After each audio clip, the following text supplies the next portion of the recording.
Hello everyone, আসসালামু আলাইকুম। Welcome back to my channel. আশা করি আল্লাহর রহমতে সবাই অনেক ভালো আছেন, আর আমিও আল্লাহর রহমতে ভালো আছি। আর অনেক দিন পর একটি ভিডিও শেয়ার করলাম। আর এখানে গাছগুলো দেখছিলাম, ছাদে চলে এলাম। আর কিছু কাপড়ও ধুয়ে দিয়েছি, তো রোদে শুকাতে দিয়ে এবার আমি নিচে চলে যাব। তো জোহরের নামাজ পড়ে তারপর আমি ছাদে আসলাম। তো এইতে নিচে এসে আমি কাটাকুটি করে নিয়েছি সব কিছু ইফতারির জন্য।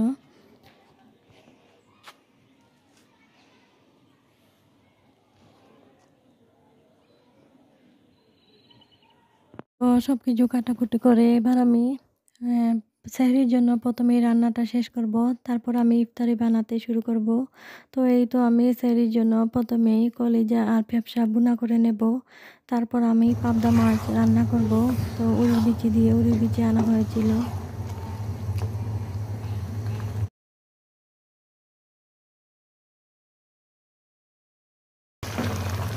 তো এখানে কলিজা আর ফ্যাপসা আমি ভুনা করে নিয়েছি। তো এবার এই বিচিটাকে ছিলে নেব, তারপর আমি পাবদা মাছ দিয়ে রান্না করে নেব।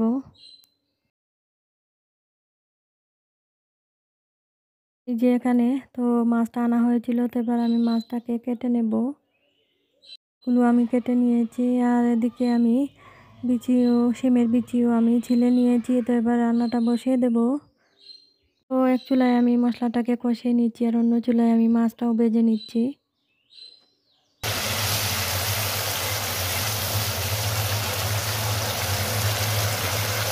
আর এই তো মশলাটাকে আমি ভালো করে কষিয়ে নিয়েছি। তো এবার বিচিটাও দিয়েছি। তো কিছুক্ষণ কষিয়ে নেব, তারপর আমি জুলের পানি দিয়ে মাছটাও দিয়ে দেবো। আর এই তো রান্নাটা আমার প্রায় শেষের দিকে। উপর থেকে ধনেপাতাও দিয়েছি। এবার আমি অন্য চুলায় আমি খিচুড়িও বসিয়ে দিয়েছি। তো একের পর এক আমি রান্নাটা বসিয়ে দিচ্ছিলাম। তো পুরোটা ভিডিওটা আমি করতে পারিনি। তো রান্নাটা শেষ করে আমি ছোলাটাও বোনা করে নিয়েছি। আর অন্যদিকে আমি এই তো পেঁয়াজি বানানোর জন্য সব কিছু রেডি করে নিয়েছি। আর এই যে আমি খিচুড়িটাও পানি দিয়েছি। তো এবার দমে রেখে দেবো পানিটা টেনে গেলে।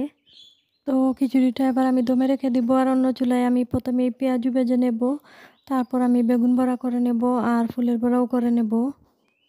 ছাদে গিয়ে আমি গাছ থেকে কয়েকটা কাঁচামরিচ পেড়ে আনলাম, কারণ ঘরে কাঁচামরিচ ছিল না। তো বেশ কয়েকটা কাঁচামরিচ লাল হয়ে গিয়েছিল।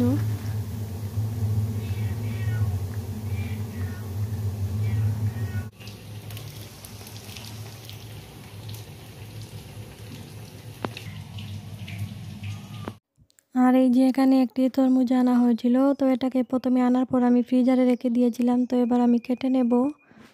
আর এই যে ভিতরটা মাশাল্লাহ লালও ছিল, লাল আছে। তো এবার এটাকে আমি কেটে নেব। আর এই তো এখানে ইফতার করার জন্য আমি আর আমার হাজবেন্ড বসে গিয়েছি। তো এবার ইফতারটা করে নেব। আর এখানে প্রথমে আমার হাজবেন্ডের জন্য ইফতারি নিয়েছি। তো এবার আমার প্লেটটাও সাজিয়ে নেব।